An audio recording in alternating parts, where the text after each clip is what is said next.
Śmierć. Wydarzenie, które czeka każdego człowieka.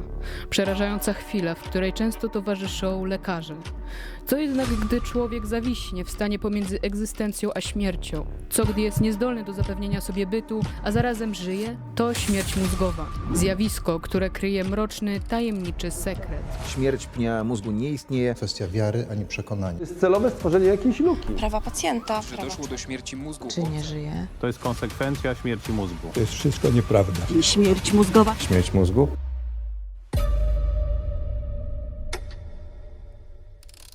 Chciałbym zaznaczyć, że ten film jest trudny i kontrowersyjny, więc bardzo Cię proszę o bycie obiektywnym. Zacznijmy od początku, czyli tego, skąd właściwie się wzięła śmierć mózgowa.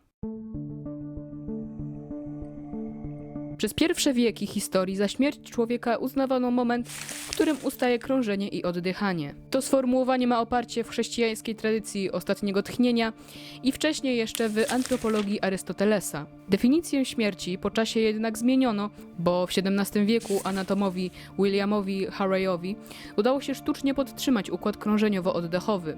W XVIII wieku eksperymentowano dalej, m.in. z próbą resuscytacji czy elektrosymulacji, a w 1800 roku Marie-Francis Xavier Bichat po raz pierwszy użył terminu śmierć mózgowa. Temat końca życia zaczął być kwestią kontrowersyjną, ponieważ pojawiła się możliwość podtrzymania krążenia u pacjenta, u którego mózg zdążył obumrzeć. Ta kwestia sprowokowała naukowców i filozofów do stworzenia nowej, aktualnej definicji śmierci. Istotna zmiana nastąpiła w latach 50. XX wieku, gdy Pierre Moleat i Maurice Galland opisali oraz zdiagnozowali przypadek śmierci mózgowej i nazwali ten stan mianem śpiączka przetrwała. Co było dalej? Pierwsze takie sformułowania o śmierci mózgowej jako nowej definicji śmierci padły na konferencji w Sydney. To był chyba 66 rok. A potem sprawa przyspieszyła się pod wpływem pierwszego przeszczepu serca dokonanego przez doktora Barnarda w Afryce Południowej. I w 1968 roku zebrała się tak zwana komisja harwardzka na tym uniwersytecie sławnym, która stwierdziła, że jej celem jest uznanie nieodwracalnej śpiączki za nowe kryterium śmierci człowieka. Spójrzmy na to, czym właściwie jest śmierć mózgowa.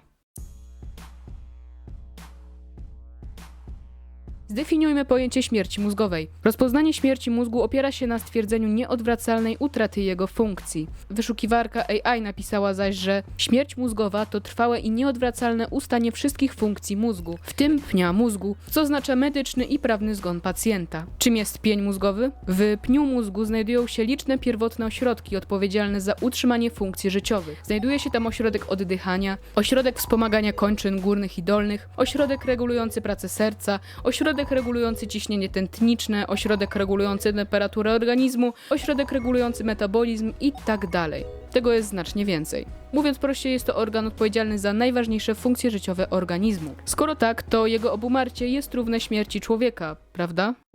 Spójrzmy więc na to, jak się stwierdza śmierć mózgową. Pierwsze, co robi lekarz, to mówi głośno do pacjenta i nim potrząsa. Mr. Jones! Mr. Jones, open your eyes!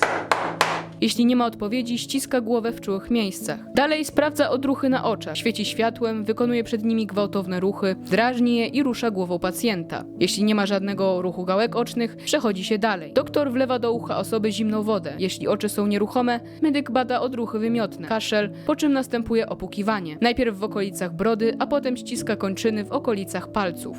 Oczywiście to tylko ogólne streszczenie tych procedur. Jeśli chcecie się z nimi zapoznać dokładniej, to do wszystkiego linki będziecie mieli w opisie tego filmu. No i cóż, pokazane procedury wydają się być dość dokładne. Myślę jednak, że zmienicie zdanie po obejrzeniu dalszej części tego materiału.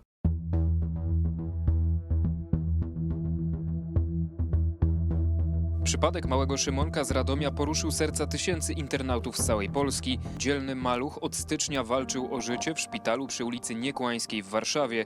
Do szpitala trafił w stanie krytycznym kilka dni po szczepieniu przeciwko pneumokokom. Lekarze mieli wówczas stwierdzić, że doszło do śmierci mózgu chłopca, a rodzice powinni się z nim pożegnać. Kiedy matka odmówiła odłączenia synka od aparatury, miała usłyszeć od personelu, że nie będą wentylować zwłok. Była taka rozmowa z jednym z lekarzy, ale po jednym z tych komisji okazało się, że Szymon nadal jeszcze żyje, ma te przepływy w mózgu i nie mogli tego zrobić, musieli dalej podawać mu tlen. Walka o życie chłopca rozstrzygnęła się ostatecznie 18 czerwca. To wówczas lekarze podjęli decyzję, by odłączyć go od aparatury podtrzymującej życie. Kazano nam przyjść na godzinę 10.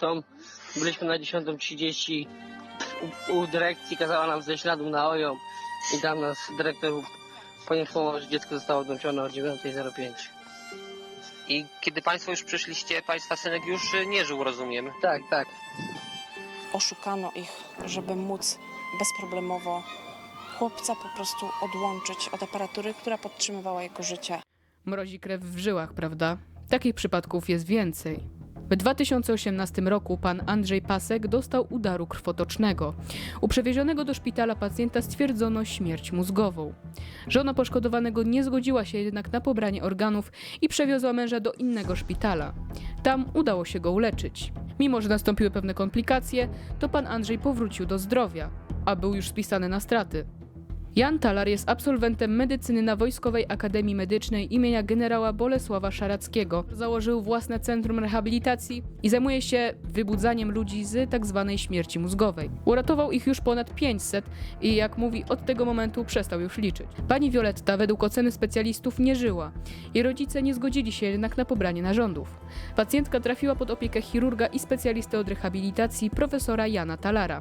No i cóż, terapia zakończyła się sukcesem. Violetta wróciła do zdrowia, wyszła za mąż i urodziła córeczkę. Czy nie jest to dowód, że śmierć mózgowa nie jest tak naprawdę definitywną śmiercią pacjenta? Profesor Talar wydaje się to udowadniać. Mimo tego inni lekarze chcą usunąć profesora Talara ze stanowiska, twierdząc, że jego poglądy są nieprawdziwe. To zbulwersowało całe środowisko anestezjologów, neurologów, neurochirurgów i transplantologów, którzy zostali oskarżeni o bezprawne działania, wręcz o zabijanie ludzi, więc to jest zupełnie nie do przyjęcia. Nie można puścić takiej sprawy płazem, jeżeli ktoś oświadcza, to jest wszystko nieprawda. To jest tak zaprzeczenie po prostu, zaprzeczenie zdrowemu rozsądkowi, więc z tym nie można się zgodzić. Nie jest kwestia wiary ani przekonania. Śmierć mózgu jest zjawiskiem biologicznym i potrafimy to zjawisko rozpoznawać. Anestezjolodzy potrafią rozpoznawać śmierć mózgu. Po jednej stronie jest pan profesor Talar ze swoim głębokim przeświadczeniem o tym, że jest cudotwórcą i może odwrócić śmierć mózgu, a po drugiej stronie są transplantolodzy, którzy nie pomagają chorym, wręcz przeciwnie. Dla mnie jest to Krzywda. kłamstwo. Dlaczego jednak specjaliści są tak negatywnie nastawieni do profesora Talara? Spójrzcie na to, kto udzielił wywiadu. Profesor Danielowicz, rektor Poltransplantu, Janusz Wałaszewski, Poltransplant, prezes Polskiego Stowarzyszenia Transplantacyjnego, transplantolog. Chyba już widzicie, o co chodzi. Na temat śmierci mózgowej profesora Talara wypowiedziały się osoby związane z transplantologią. Oczywiście pokazany wcześniej fragment opowiada właśnie o tej dziedzinie i o tym, że od ludzi w śmierci mózgowej pobierane są narządy, ale i tak spójrzmy bliżej na ten temat, bo ma on bardzo ważne znaczenie dla tego materiału.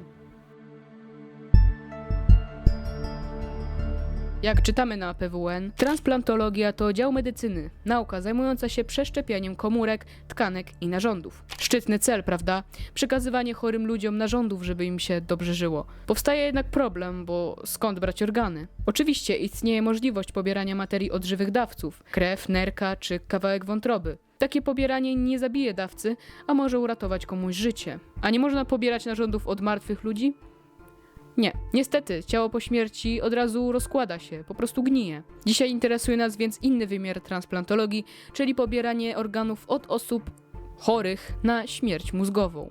Okazuje się bowiem, że od tych ludzi zdefiniowanych jako martwi są pobierane narządy. Powiecie może, że to nic złego, skoro ci ludzie nie żyją. Nic bardziej mylnego. W końcu mówiłem przed chwilą, że od żywych ludzi nie można wziąć organów. Osoby w śmierci mózgowej po prostu tak naprawdę żyją. Potwierdza to również wypowiedź George'a Meinecke. Aber die Organspender sind ja gar nicht tot. Das sind lebende Patienten, die sich im Koma befinden und die furchtbare, grausame Schmerzen erleiden, wenn ihnen diese Organe bei lebendem Leib, aber toten Hirn entnommen werden. Es ist so, dass die Angehörigen, die ihre Kinder freigegeben haben zur Entnahme von Organen, haben viele Eltern ihre Kinder noch einmal sehen wollen nach diesem Vorgang. Und da haben sie festgestellt, dass die Gesichter ihrer Kinder völlig verzerrt, schmerzverzerrt waren. Die Haare waren teilweise weiß, oder grau geworden in diesen 3 Stunden der Entnahme. Alles unter dem Entleiden fürchterlichster Schmerzen. Czy nadal jesteście tacy pewni, że ludzie w śmierci mózgowej są nieżywi? Warto poruszyć jeszcze jedną kwestię. Krzysztof Zając powiedział w wywiadzie, że Czy moi koledzy anestezjolodzy orzekają taką śmierć mózgu nie po to, żeby pobierać narządy, tylko po to, żeby zakończyć uporczywą terapię, po to, żeby nie zajmować miejsc na OIT-ach dla pacjentów, którzy rokują, no po to, żeby nie wentylować osób, które nie żyją. czym jest więc owa terapia uporczywa?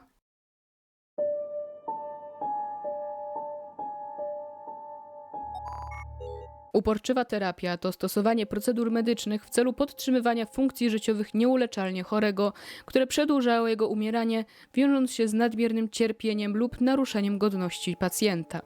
Uporczywa terapia nie obejmuje podstawowych zabiegów pielęgnacyjnych, łagodzenia bólu i innych objawów oraz karmienia i nawadniania, o ile służą dobru pacjenta. W kwestii uporczywej terapii wypowiedział się również Jan Paweł II. Od eutanazji należy odróżnić decyzję o rezygnacji z tzw. uporczywej terapii, to znaczy z pewnych zabiegów medycznych, które przestały być adekwatne do realnej sytuacji chorego, ponieważ nie są już współmierne do rezultatów, jakich można by oczekiwać, lub też są zbyt uciążliwe dla samego chorego i dla jego rodziny. W takich sytuacjach, gdy śmierć jest bliska i nieuchronna, można w zgodzie z sumieniem zrezygnować z zabiegów, które spowodowałyby jedynie nietrwałe i bolesne przedłużenie życia. Nie należy jednak przerywać normalnych terapii, jakich wymaga chory w takich przypadkach. No dobrze, ale jakie znaczenie dla śmierci mózgowej ma terapia uporczywa? Poza tym, że jest to inny ważny temat, to jest to argument ludzi twierdzących, że nie ma sensu podtrzymywać funkcji życiowych u pacjentów w stanie śmierci mózgowej. Tu jednak można go od razu obalić. W końcu w samej definicji mamy napisane, że terapia uporczywa dotyczy osób nieuleczalnie chorych. Jak pokazuje jednak profesor Talar, ci ludzie wcale nie są nieuleczalnie chorzy, czy nawet odjęci od rzeczywistości. No dobrze, ale po co w ogóle się stwierdza śmierć mózgową?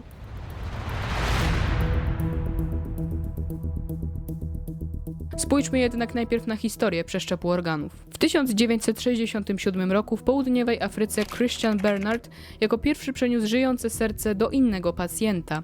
W następnych latach przeszkolono około 70 lekarzy w USA oraz jednego lekarza w Japonii, który został natychmiast oskarżony o morderstwo i skazany. Prasa pisała wtedy, że powinno się oskarżyć o morderstwo również Christiana Bernarda z Republiki Południowej Afryki. Wyjął on przecież serce żyjącemu pacjentowi. Wtedy w 1968 roku została założona w Ameryce na Uniwersytecie Harvard komisja, która orzekła, że dotychczasowa definicja śmierci jest przestarzała. Ale o tym już mówiliśmy. Skoro od ludzi w tzw. śmierci mózgowej są pobierane narządy, to jak jest to uregulowane prawnie? Jeśli oglądacie ten film na telefonie, to na dole możecie podbić ten materiał, żeby dotarł do większej ilości osób. Dzięki. Według wyszukiwarki AI w krajach takich jak Hiszpania, Grecja, Anglia czy Szkocja potrzebna jest zgoda, żeby pobierać narządy. W innych państwach, m.in. w Polsce, jest inaczej. Jest założenie zgody na przeszczep. Dopiero trzeba zgłosić brak zgody na transplantację. Po co wam to mówię? Jeśli chcecie, możecie sami wypisać się z listy osób do przeszczepów. Trzeba tylko wypełnić odpowiedni formularz, do którego link znajdziecie w pierwszej linii opisu tego materiału. I bardzo was zachęcam do podpisania takiego dokumentu, bo może się zdarzyć, że i wy padniecie ofiarą tzw. śmierci mózgowej i zostaną od was pobrane organy. No właśnie, porozmawiamy jeszcze o ludziach, którzy zostali biorcami cudzych organów. Po pierwsze i najważniejsze, nowe organy mogą zostać odrzucone przez organizm i to wcale nie od razu po przeszczepie. Po 5 latach po operacji 80% przeszczepów płuc, 60% serc i 50% nerek zostaje odrzuconych. Po takiej operacji trzeba brać leki immunosupresyjne, które obniżają zdolność organizmu do walki z zewnętrznymi zagrożeniami. Dla organizmu jednym z takich zagrożeń jest właśnie czyjś organ. Nie dość więc, że trzeba faszerować się chemią, to dodatkowo istnieje zagrożenie, że organ się nie przyjmie i jeszcze dodatkowo wiąże się to z ogólnym osłabnięciem organizmu. Zwykłe przeziębienie może stać się przymusową wizytą w szpitalu lub nawet doprowadzić do śmierci. Nic fajnego, prawda? Dodatkowo George Meinecke wspominał o zaburzeniach świadomości czy wręcz zyskiwaniu drugiej jaźni po przeszczepieniu organów. Czy warto zapłacić taką cenę za przeszczepienie cudzego organu? Dla koncernów farmaceutycznych, lekarzy czy transplantologów jest ona akceptowalna, bo to nie oni ją płacą. No właśnie, po usłyszeniu tego wszystkiego może nasunąć wam jedno zasadnicze pytanie. Po co to wszystko? Można odpowiedzieć jednym zdaniem. Gdy nie wiadomo o co chodzi, to chodzi o pieniądze. Tak jest właśnie w tym przypadku. Po pierwsze, same w sobie organy są bardzo drogie. Po prostu. Poza tym osoby z przeszczepami często chorują przez ogólne osłabienie organizmu, więc często muszą chodzić do lekarzy, dzięki czemu zarabiają medycy. No i oczywiście, jak choroby, to lekarstwa. Koncerny farmaceutyczne zarabiają bardzo wiele na lekach immunosupresyjnych. 8 lat temu było to 18 000 euro miesięcznie na jedną osobę. Strach liczyć, ile wynosi roczny zysk całego koncernu farmaceutycznego. Dziękuję Wam bardzo za oglądanie. Jeśli ten materiał Wam się podobał, to koniecznie zasubskrybujcie kanał, kliknijcie łapkę w górę i napiszcie w komentarzu, co myślicie o całym tym temacie. I do zobaczenia, a kiedy zobaczymy.